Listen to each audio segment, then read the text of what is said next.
Ang kwentong ito ay hango sa totoong buhay. Mula ito sa isa nating kabayan na itago na lamang natin sa pangalang Mako. Taong 1972, Mindoro. Sa isang liblib na baryo na tinatabihan ng bundok halkon, may isang batang kilala sa pangalang Mako. Tahimik lang siya, madalas nag-iisa. Pero sa likod ng kanyang payat na katawan, may tinatagong lihim na tanging mga matandang albularyo lamang ang nakakaamoy. Isang batang dibino. Sa murang edad, nakakayang magpagana ni Mako ng mga orasyon, dasal sa hangin, bulong sa dahon, pero hindi yon ang tunay na nagpapalakas sa kanya.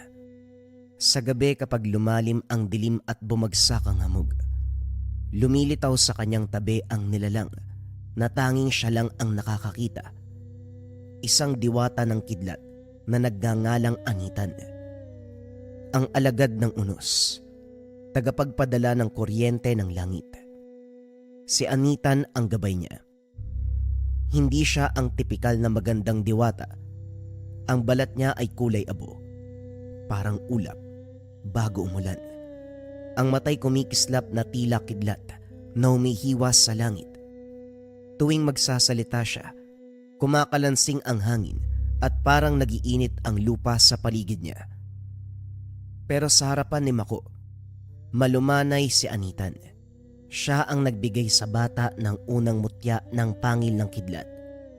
Pero hindi ito isang tipikal na mutya ng pangil ng kidlat.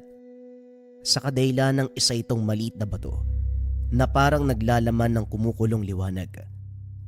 Kapag hawak ni Mako, mabilis ang tibok ng kanyang puso, mas matalas ang kanyang pandinig, at ang kanyang balat, dumadampi ang banayad na kuryente. Hindi lahat ng may anting-anting pinagpapala. Pero ikaw, Mako, ikaw ang pinili. Mula noon, nasangkot ang bata sa mga kakaibang pangyayari. Mga nawawalang hayop, mga nilalang na gumagala sa gubat tuwing kabilugan ng buwan, at mga aninong sumusubok agawin ang kanyang mutya. Pero hindi siya nag-iisa. Sa likod niya, sa bawat akbang, ang gabay na Anitan ang nagbabantay sa kanya. Bago naging antingero si Mako, isa lang siyang ordinaryong bata, namumulot ng kahoy sa paanan ng kabundukan ng Amyong. 10 taong gulang siya noon. Payat, walang kapatid, at palaging iniiwan ng ina sa baryo para magbenta ng gulay. Habang siya naman ay gubat ang kalaro. May isang lugar sa bundok na palaging pinagbabawalan ang mga bata, ang bangkaan sa kuweba. Isang malaking bitak na parang bibig na nakanganga sa pagitan ng 2 batong naputol ng kidlat. Ayon sa matatanda, doon bumabagsak ang galit ng langit. Hanggang sa sumapit ang isang hapon, napadpad si Mako sa lugar dahil hinabol niya ang nawawalang kalabaw ng kapitbahay. Sa bawat hakbang niya papalapit, mas lumalamig ang hangin kahit terik ang araw. May mga ibong lumilipad palayo. Pero tahimik ang paligid, kahit ang mga dahon ay parang natatakot na gumalaw. Pagdating niya sa dulo, nakatayo ang kalabaw sa harap ng bunganga ng kuweba. Nanginginig. Nang lapitan niya ito, isang matinding kidlat ang bumulusok mula sa ulap, pababa mismo sa bunganga ng kuweba. Pero walang tunog na sumabog, na para bang kinain ng lupa ang tunog nito. Ang buong paligid ay kumislap. Si Mako ay napatras, pero hindi siya natamaan. Sa halip sa gitna ng usok at amoy ng nasunog na hangin, may isang hugis na unti-unting nabubuo. Isang figura ng babae. Ang katawan ay parang ulap. Ang buhok ay gumuguhit na tila naglalaro ang kidlat dito. Ang mga mata, may liwanag na kaakit-akit pero nakakatakot. Bakit ka narito, anak ng lupa? Napatigil si Mako. Hindi siya makatakbo. Hindi siya makapagsalita. Hindi lahat nabubuksan ng kidlat. Pero ikaw hindi ka tinamaan. Ibig sabihin tinanggap ka. Doon niya lang nalaman na ang kanyang dibdib ay malamig. Pero ang kanyang mga kamay ay parang may kuryenteng gumagapang. Ako si Anitan, bantay ng isang mutya. Alagad ng unos. At ikaw, ipinanganak na may butil ng tapang. Lumapit ang figura. Hindi siya lumulutang. Parang ang hangin mismo ang nagdadala sa kanya. Inabot niya ang isang maliit na buto. Kulay abo. Ngunit may kumukutitap na liwanag sa loob. Pangil ng kidlat. Ito ang lagusan ng aking tinig.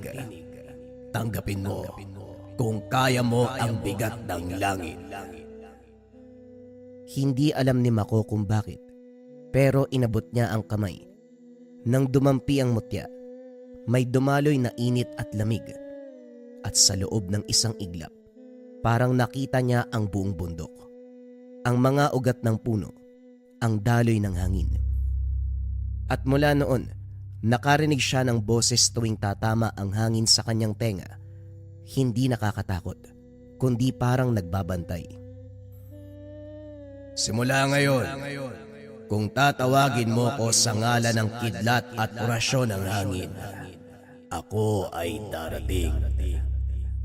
Nang humupa ang liwanag, ang kalabaw ay tumakbo pauwi. Si Mako ay naiwan na may hawak na mutya.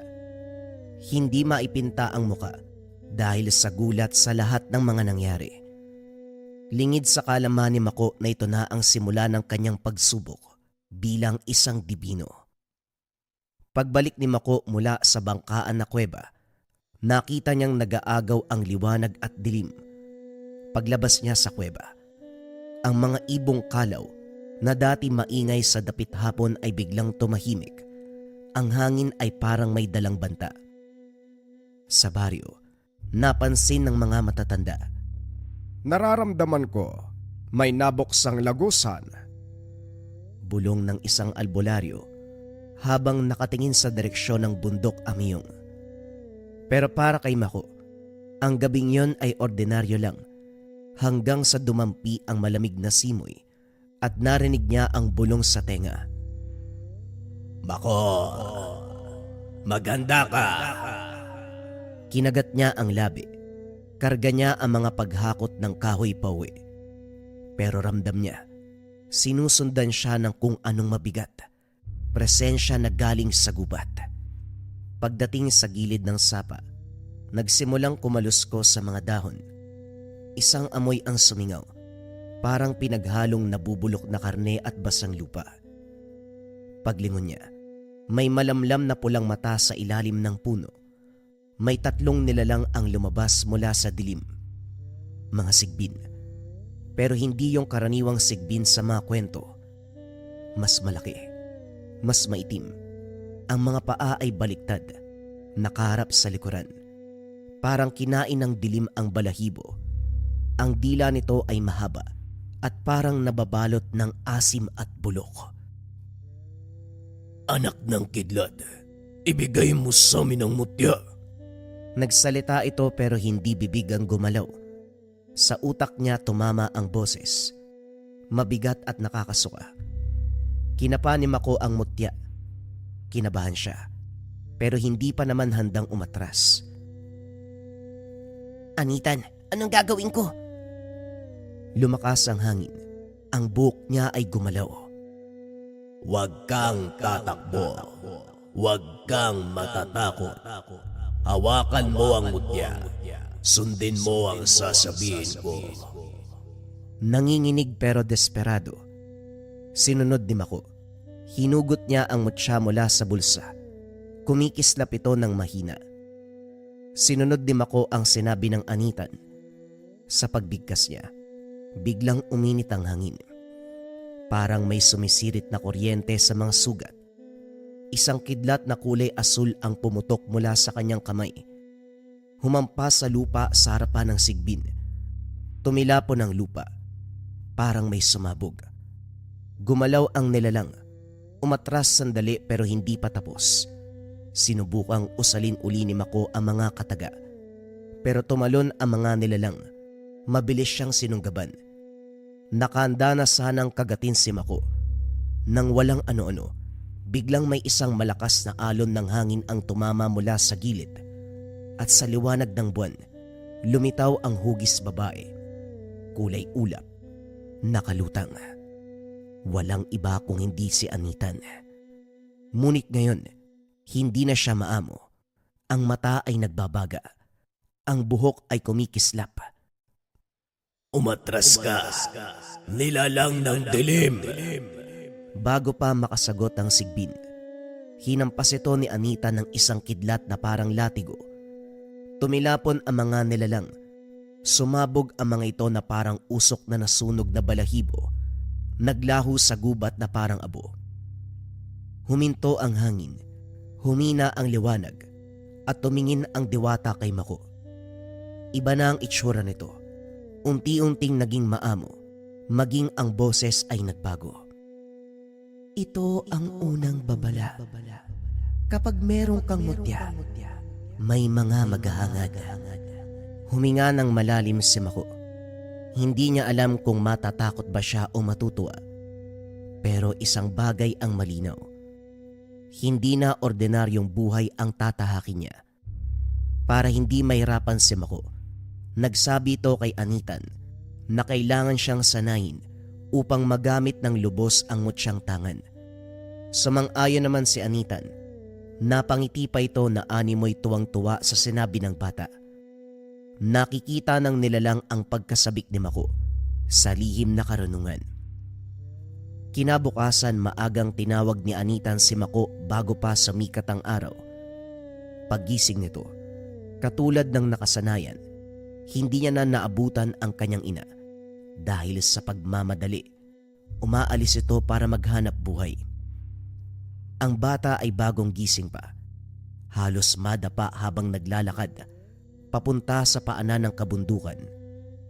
Pagkarating sa lugar, kailangan mong tumakbo. Takbo? Saan ako tatakbo? Biglang humampas ang hangin na parang alon na sumipa sa likod ni Mako. Takbo! Dito nagsimula ang unang araw ng pagsasanay. Pinatakbo siya ni Anitan, paikot sa paanan ng halkon, habang ang hangin mismo ang humahabol sa kanya.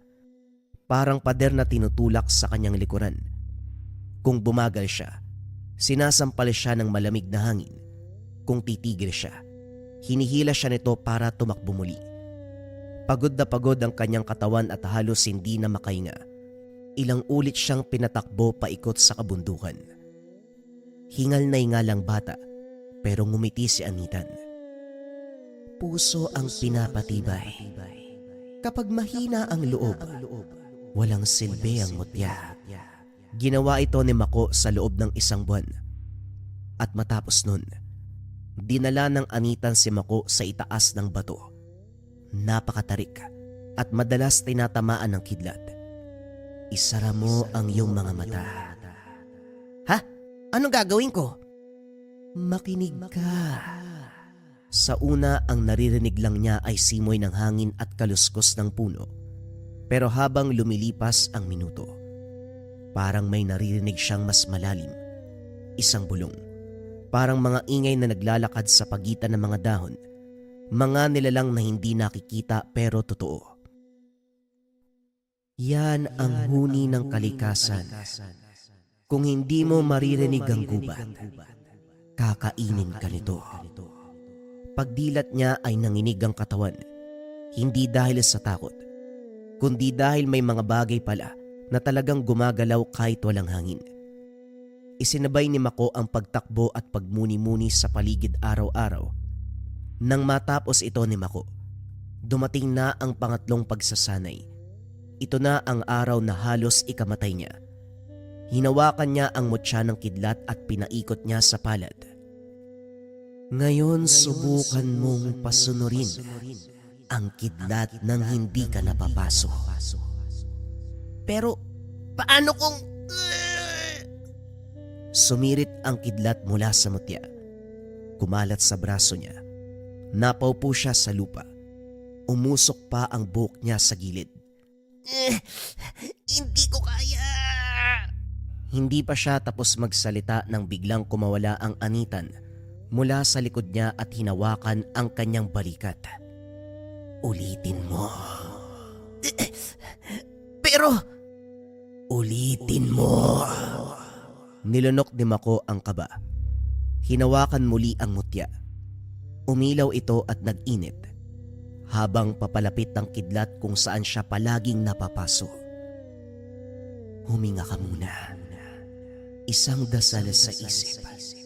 Sabayan mo ng paglalakbay ng tibok ng puso. Kinain niya ang sakit at sa unang pagkakataon, kinaya niyang pigilan ang pagdaloy ng kuryente. Hindi perpekto. Nanginginig pa rin ang kamay niya pero hindi siya nadapa. Tumango ang anitan. Yan na ang simula. Ang kidlat ay hindi sumusunod sa mahina. Sa gabi inakyat nila ang mataas na bahagi ng kabundukan. Sa buong langit ay tinakpan ng makapal na ulap tulad ng kumot ng bagyo. Doon, pinatayo si Mako sa gitna ng isang bilog na bato. Nag-utos si Anitan.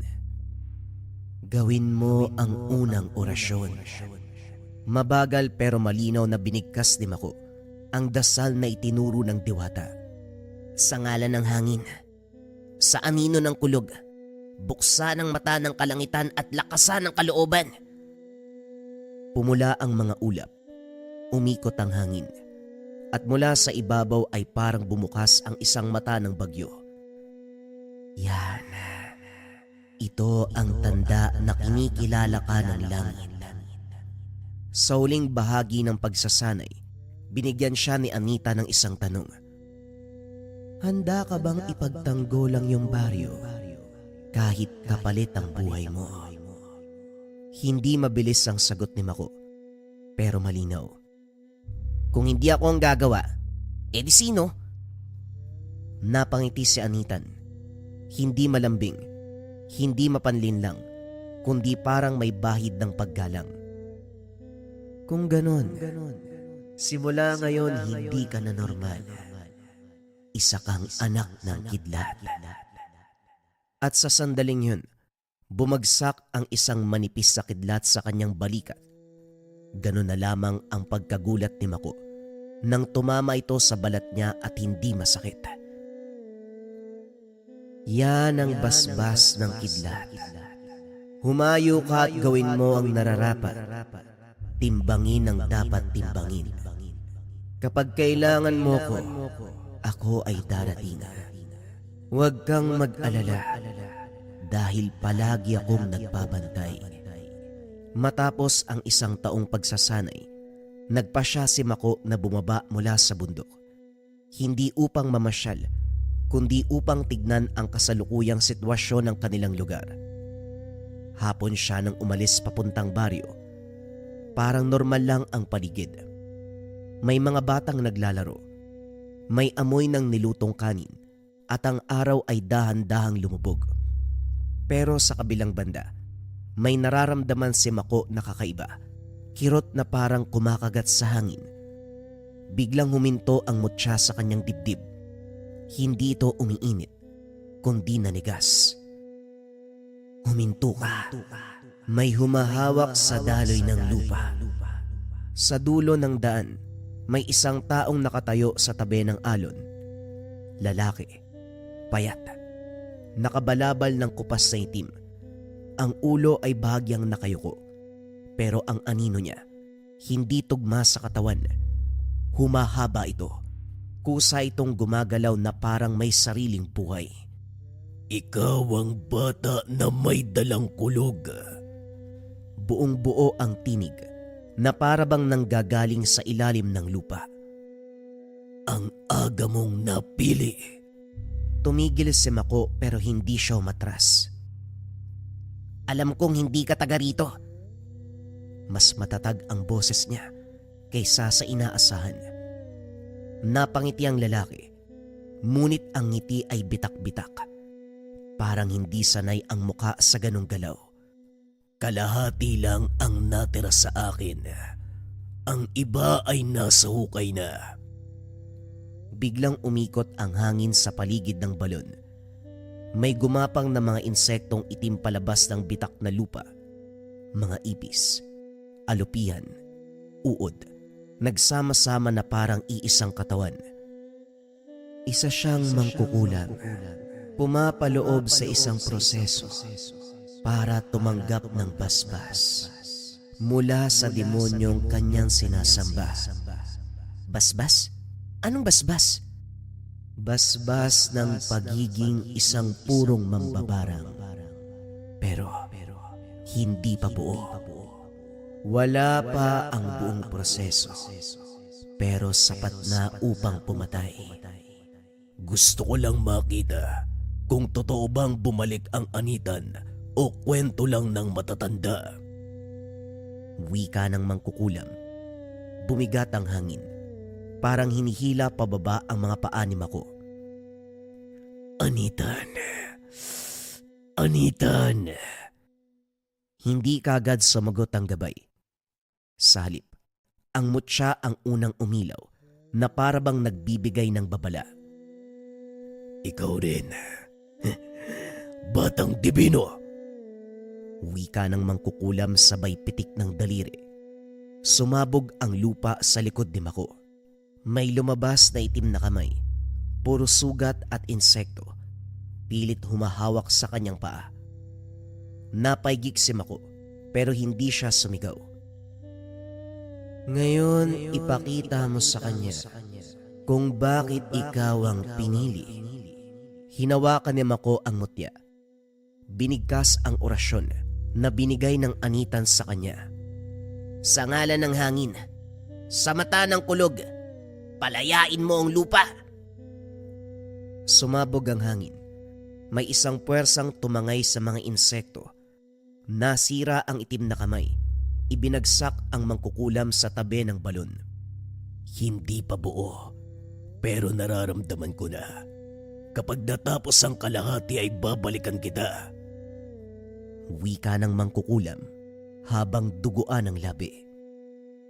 Biglang lumubog ang anino niya sa lupa, parang hinigop ng sariling sumpa. Tumahimik ang lugar na parabang walang nangyari. Pero sa dibdib ni Mako, mabigat ang mutya. Matapos noon hindi kagad nakagalaw si Mako.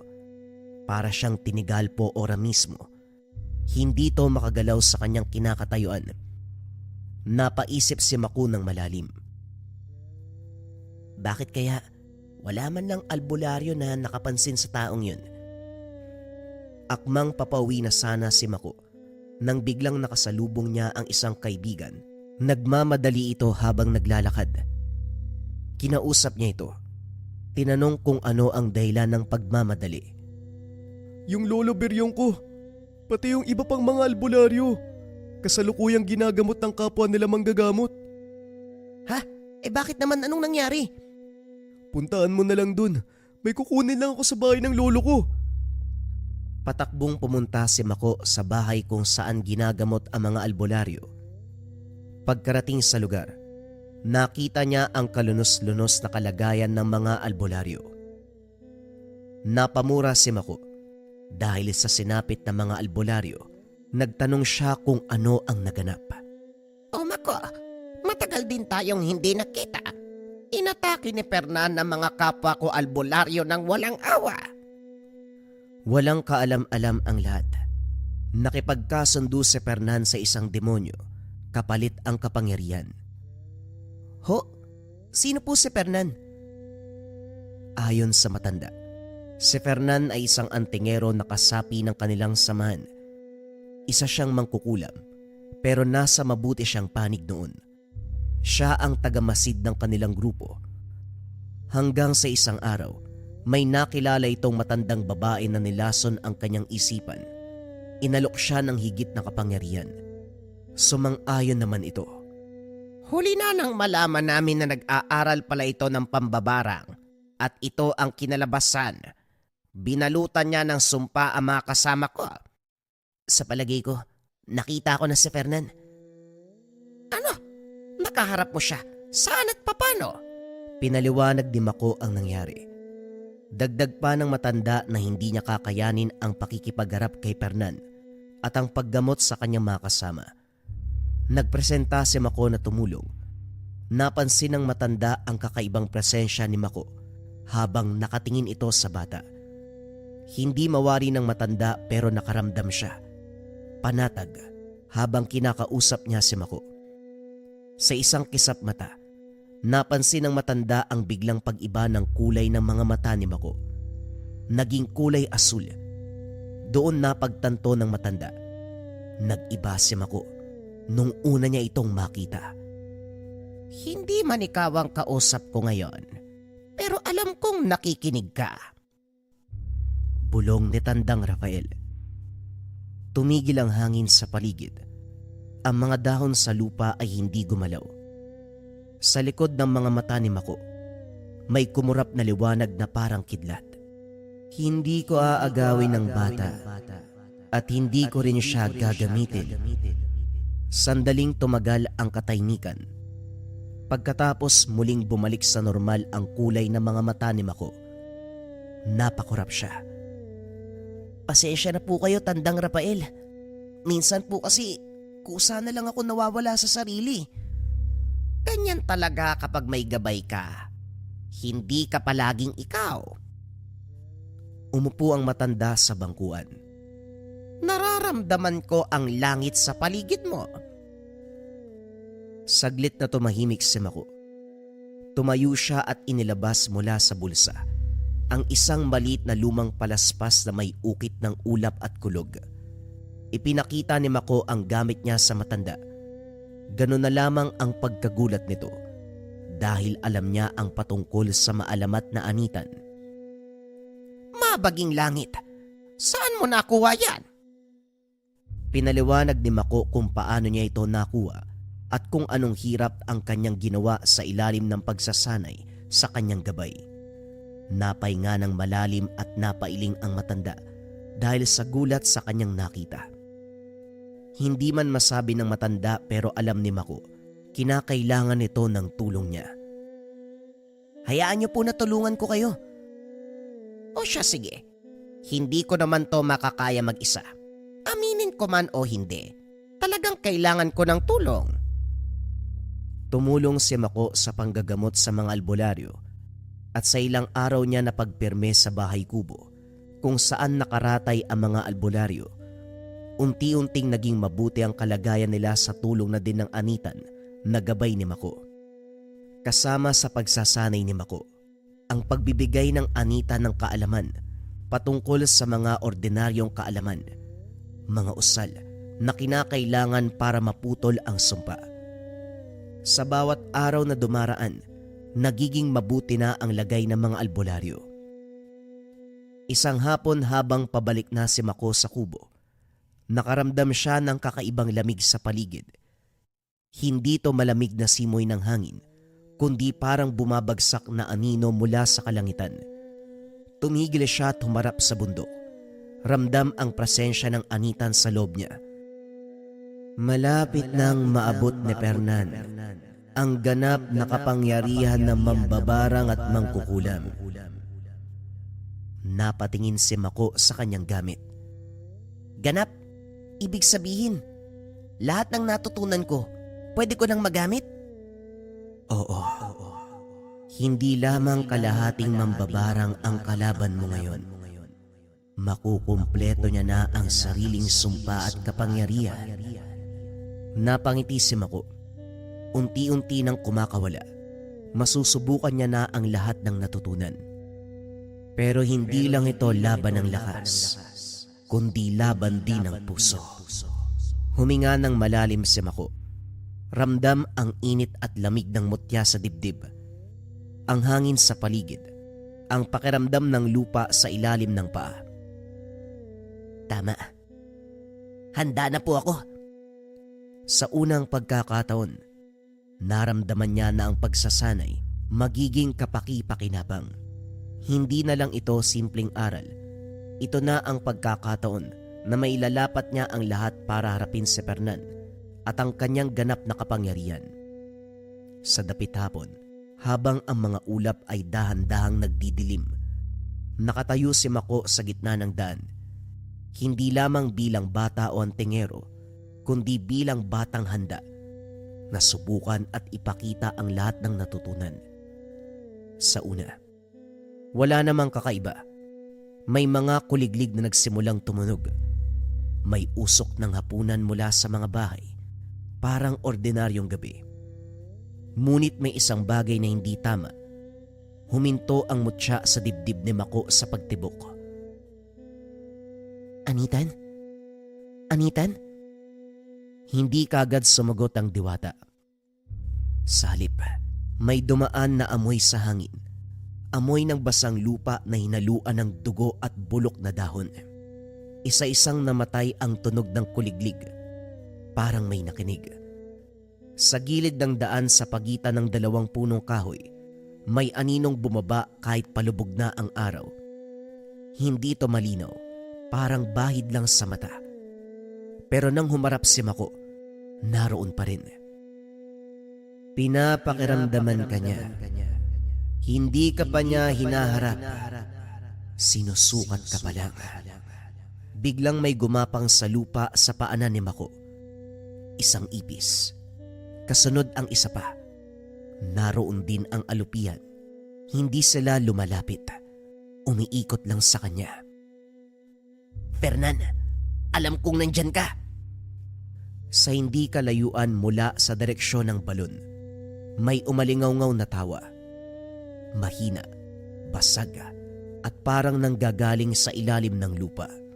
Mabilis kang lumaki, bata. Hindi malinaw kung narinig ito sa tenga o sa isipan, pero ramdam ni Mako ang bigat sa sikmura. Huwag kang gagalaw. Kung magpapakita ka ng takot ay lalapit siya.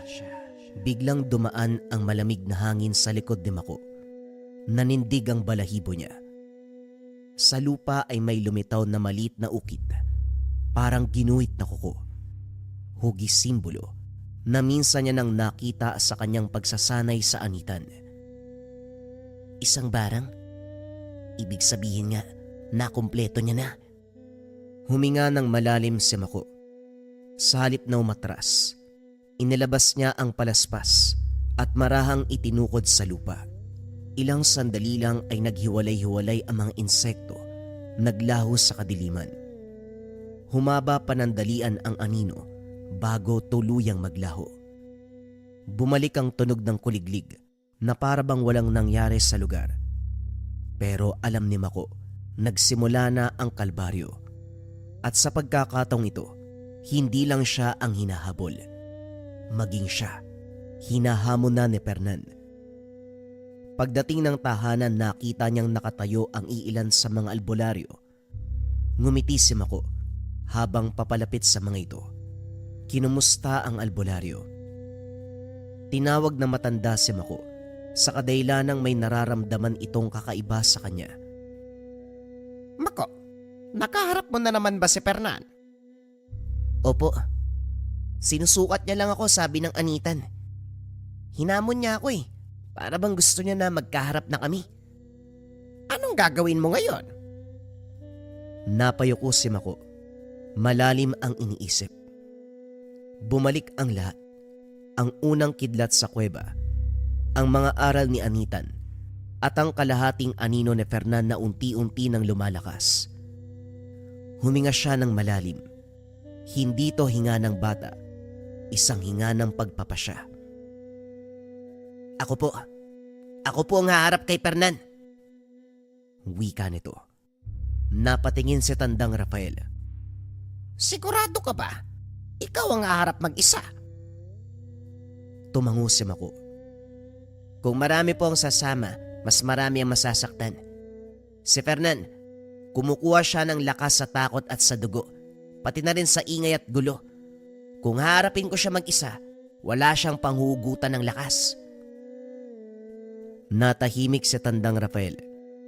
Tinitigan niya si Mako hindi bilang bata, kundi bilang isang tao na may dalang pagpapasya. Alam mo ba, maaari ka nang hindi makabalik.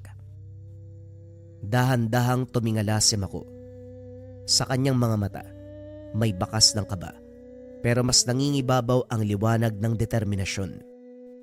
Alam ko po, pero kung hindi akong haharap sa kanya, siguradong babalik lang siya ng babalik. Mas lalakas, mas madami ang masasaktan. Sa loob niya ay marahang nagsalita ang anitan. Kailanman ay hinding-hindi kita pipigilan. Humigpit ang kamao ni Mako. Hindi ako nag-iisa. Kasama ko ang mga aral nyo at ang gabay ng langit. Lumapit si Tandang Rafael at nilagay ang kamay sa balikat ni Mako. Mabigat pero puno ng paggalang. Kung yan ang pasya mo, hindi kita pipigilan. Yan ba ang usapan nyo? Pero tandaan mo, ang tunay na lakas ay hindi lang pagpuksa, kundi sa pagpigil din ng sarili. Tumango si Mako. Kinuha niya ang palaspas at kinapa ang mutya ng kidlat. Sa unang pagkakataon hindi siya lumingon pabalik. Habang papalayo si Mako, unti-unting dumilim ang langit. Isang hudyat ng napipintong huling laban. Habang naglalakad si Mako, bumulong ang anitan sa kanya. Sinabi nito, nararamdaman ang presensya ni Fernan sa kabilang bundok ng halkon. Pinuntahan ni Mako ang direksyon kung saan ang sinabi ng gabay. Pagdating niya sa paanan pa lang, nanlumo na si Mako. Sa kadailanang napakaraming bangkay na mga hayop ang nasa paligid, animoy binalot ng sumpa ang buong lugar. Sa patuloy na paglalakad ni Mako, hindi niya maatim ang mga karumal-dumal na nakikita. Nang galaiti sa galit si Mako, napakuyom ito ng dalawang kamao. Huwag mong hayaan na balutin ka ng galit, Mako. Kailanman, hinding-hindi ko siya mapapatawad sa ginawa niya sa kalikasan. Nanginginig pa ang kamao ni Mako. Kumalma ka. Kahit ako man, hindi ko rin mapigilan ang puot. Ngunit kung magpapadala ka sa emosyon, siya ang mananalo. Pumikit si Mako. Huminga ng 3 beses at dahan-dahan. Isang hinga para sa lupa, hangin at kidlat. Sa patuloy na paglalakad, may nakita siyang kumikislap na ilaw sa gitna ng gubat. Sa kanyang paglapit nakita si Fernan na nagriritual. Mula sa likod ng mga punong balete, nasilayan niya ang bilog na guhit sa lupa gamit ang abo at dugo. Nanikip ang dibdib ni Mako. Ang mga punong nakapaligid sa ritual ay tila natutuyo kahit buhay pa.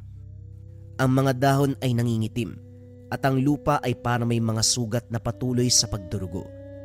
Ramdam niya ang kirot, hindi sa katawan, kung hindi sa kalikasan. Anitan! Anitan! Ito ang dahilan kung bakit hindi siya maaaring mabuhay. Hindi lang siya kumukuha ng kapangyarihan, sinisira niya rin ang balanse. Sa gitna ng bilog, nakita ni Mako si Fernan. Nakaluhod, nakadilat ang mga mata. Ngunit hindi na parang tao, may dilim na gumagalaw sa loob nito. Mula sa dibdib ni Fernan, unti-unting humihiwalay ang anino, isang anyong baluktot. Parang hayop na binuo mula sa galit at sumpa. Napakagat sa labi si Mako. Gusto niyang sumugod. Gusto niyang pigilan. Ngunit naalala niya ang sinabi ng anitan. Kumalma. Obserbahan at intindihin. Sa bawat orasyong binibigkas si Fernan, may bahagi ng lupa ang namamatay. May insekto na nahuhulog. May hangin na nawawala ang sigla. Doon napagtanto ni Mako ang katotohanan. Hindi lang si Fernan ang kalaban, ang ritual mismo ang kailangang tapusin. Dahan-dahan niyang tinukod ang palaspas sa lupa. Hindi pa oras ng kidlat, hindi pa oras ng laban. Ngunit sa sandaling yun, habang pinagmamasdan niya ang ritual, nag-iisip na ng paraan si Mako kung paanong tatapusin ang lahat. Nakita ni Mako, ngumiti ng kaunti si Fernan. Parang alam niya. Parang inaantay niya. Sa gitna ng ritual biglang huminto ang pagbigkas si Fernan. Ang apoy ng mga kandila ay kumurap. may pag-aalinlangan. Mula sa anino ng mga puno, naramdaman ni Mako ang biglang pagbabago. Hindi lakas, kung hindi kawalan. Anitan, may mali! May mali, Anitan! Hindi naman kagad nakasagot ang diwata. Sa harap ni Fernan unti-unting bumukas ang lupa.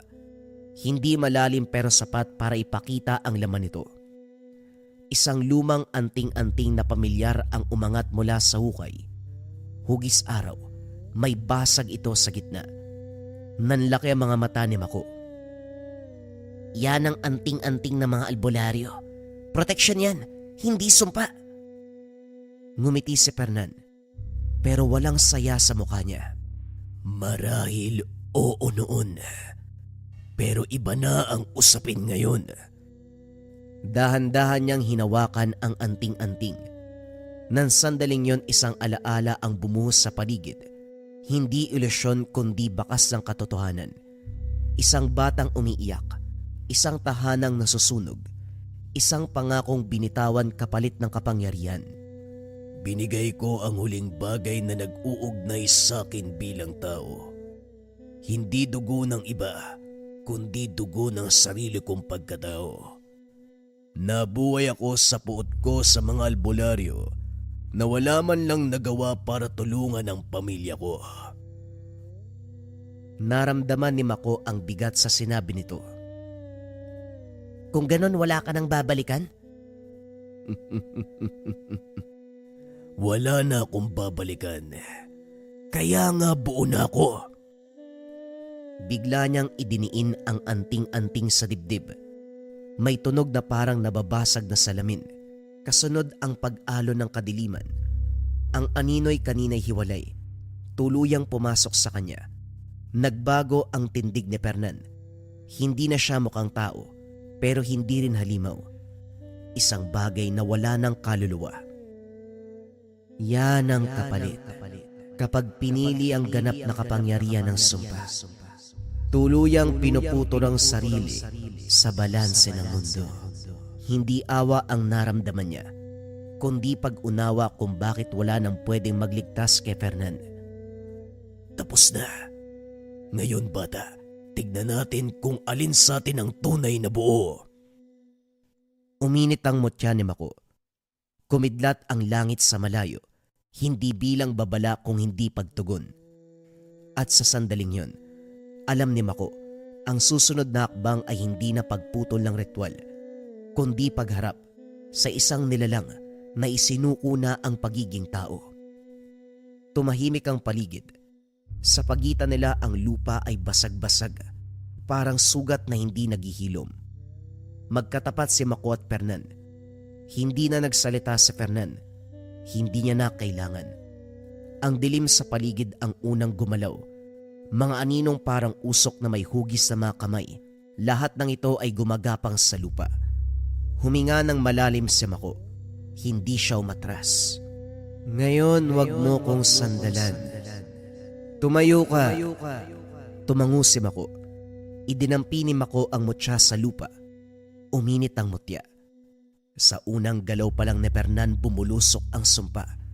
Isang alon ng itim na enerhiya na may kasamang bulong ng galit at puot. Hindi sumigaw si Mako. Itinaas niya ang kamay. Eto na! Kidlat! Isang bugaw na liwanag ang kumalas mula sa kanyang palad. Sinalubong ang sumpa. Sa pagtama nila, nayanig ang lupa. Naputol ang ilang sanga. Nagliyab sandali ang hangin. Pareho silang napatras. Si Mako ay napaluhod. Dumugo ang gilid ng labi. Si Fernan ay napatras ng ilang hakbang. May itim na bitak ang balikat.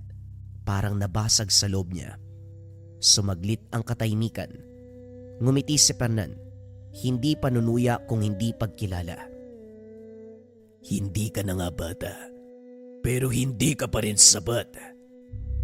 Tumayo si Mako. Pinunasan ang dugo sa labi. Masakit ang katawan pero buo ang tindig. Hindi ko kailangan maging sapat ngayon. Kailangan ko lang patunayan na kaya kong tumayo. Sa loob niya tahimik si Anitan. Hindi dahil walang sasabihin, kundi dahil hindi niya na kailangan magsalita pa. Biglang gumalaw muli ang sumpa ni Fernan. Muling kumislap ang kidlat ni Mako. Muli silang nagbanggaan, sumpa laban sa kidlat, dilim laban sa balanse. Sa ikatlong salpukan, sabay silang umatras. Parehong hiningal at sugatan. Pareho nilang alam na walang panalo. Ngunit may isang katotohanan na malinaw ngayon. Si Mako, kaya nang tumayo mag-isa. At sa dilim ng gubat, ang langit ay muling umungol. Sa gitna ng huling pagharap, ramdam ni Mako ang panghihina. Ang mutya sa dibdib niya ay kumikislap pero hindi na katulad noon. Parang nanghihingi ito ng pahintulot, hindi ng utos. Anitan, hindi ko na kaya mag-isa. Wika ni Mako. Hindi kagad sumagot ang diwata. Sa halip ay may nangyari sa loob ni Mako. Hindi siya sinapian. Hindi rin siya inangkin. Sa halip bumukas ang alaala. Ang bawat aral. Ang paghinto bawat umatake. Ang paggalang sa lupa bago humingi ng lakas. Ang pag-unawa na ang kidlat ay hindi lamang para sandata. Doon nagsalita si Anitan. Kailanman ay hindi kita sasapawan at gagamitin. Ipapaalala ko sa iyo kung sino ka. Biglang luminaw ang paningin ni Mako. Hindi lumakas ang kanyang katawan. Lumakas ang kanyang kalooban. Ang mutya ay hindi nag-aapoy. Ito'y huminto. Dahan-dahang kumalat sa buong katawan niya. Hindi bilang isang kapangyarihan, kundi bilang pag-unawa. Sa harap niya sumigaw si Fernan at pinakawalan ang lahat ng sumpa. Isang alon ng dilim ang bumuhos. Hindi sumalubong si Mako. Lumuhod siya. Idiniin niya ang palad sa lupa. Hindi kita papatayin, pero pipigilan kita. Sa sandaling yun, ang kalikasan mismo ang kumilos. Ang mga ugat ng puno sa paligid ay gumalaw. Ang hangin ay pumagitna. Ang kidlat ay bumaba. Hindi diretso kay Fernan, kundi sa pagitan nila bilang isang harang. Ang sumpa ni Fernan ay bumalik sa kanya hindi bilang parusa, kundi bilang isang katotohanan. Nabuwal siya. Tinanggalan ni Mako ng koneksyon si Fernan sa kadiliman. Sa huling sandali, naramdaman ni Fernan ang katahimikan. Wala nang boses ng dilim. Wala nang bulong ng sumpa. Sa likod niya naroon si Anitan. Nagpakita ito sa kanyang totoong anyo. Tapos na. Hindi dahil ginamit mo ko. Napagtibay mo ang koneksyon sa kalikasan. Pagbagsak ng dilim, bumalik ang tunog ng gubat. Ang amoy ng lupa ay huminga. Ang langit ay luminaw.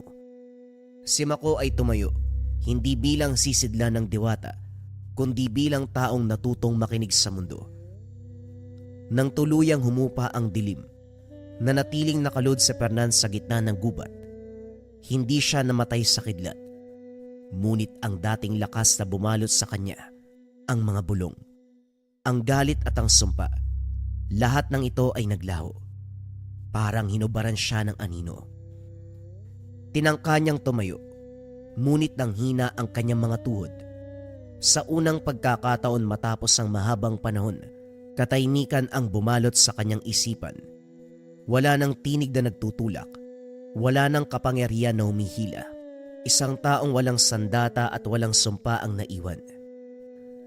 Ito pala ang matitira kapag kinuha ng dilim ang lahat. Wika ni Fernan habang nakatingin sa kamay. Hindi na siya hinatulan ni Mako. Hindi na rin siya tinanong. Ang kalikasan na ang musga. Unti-unting gumalaw ang lupa sa paligid ni Fernan hindi bilang kulungan, kundi bilang pagkakahiwalay. Tinabunan siya ng hamog at mga ugat, hindi para pahirapan, kundi upang putulin ang huling ugnayan niya sa labas ng ugat. Hindi siya namatay, pero kailanman ay hindi na siya makakabalik pa. Isang buhay na alaala ng maling pinili. Pagsikat ng araw, iniwan ni Mako ang lugar. Tahimik, walang tagumpay sa muka. Pagdating sa baryo, nagtitipon ng mga tao. Nakita nila ang sugat sa kanyang braso, ang putik sa kanyang paa, ang mutyang tahimik na nakasabit sa kanyang dibdib. Lumapit si Tandang Rafael. Iho, tapos na ba? Hindi na po babalik si Fernan. Wala na ang sumpa. Wala na ang barang. Patay na ba siya? Mas mabigat pa dun yung kapalaran niya eh. Nagkatinginan ang mga matatanda. Alam nila ang ibig sabihin. Habang papalubog ang araw, bumalik si Mako sa kanyang bahay. Umupo siya sa hagdan, pagod at tahimik. Sa loob niya marahang nagsalita si Anitan. Ginawa mo lang ang dapat mangyari. Ngumiti si Mako. Bahagyang ngiti. Hindi ko po siya tinalo. Pinatigil ko lang. Sa baryo ay muling naging payapa. Sa gabi ay wala nang bulong ng sumpa. Alam ng lahat. May isang batang umalis bilang antingero at bumalik bilang tagapagbantay ng balanse. O mas kinilala sa katawagan, si Mako, ang Batang Tibino. Kabayan, tignan nyo to. Basahin natin yung comment ni Annie. Maganda po itong bracelet, suot ko palagi. Noon hindi ako makatulog, ngayon okay na po ako.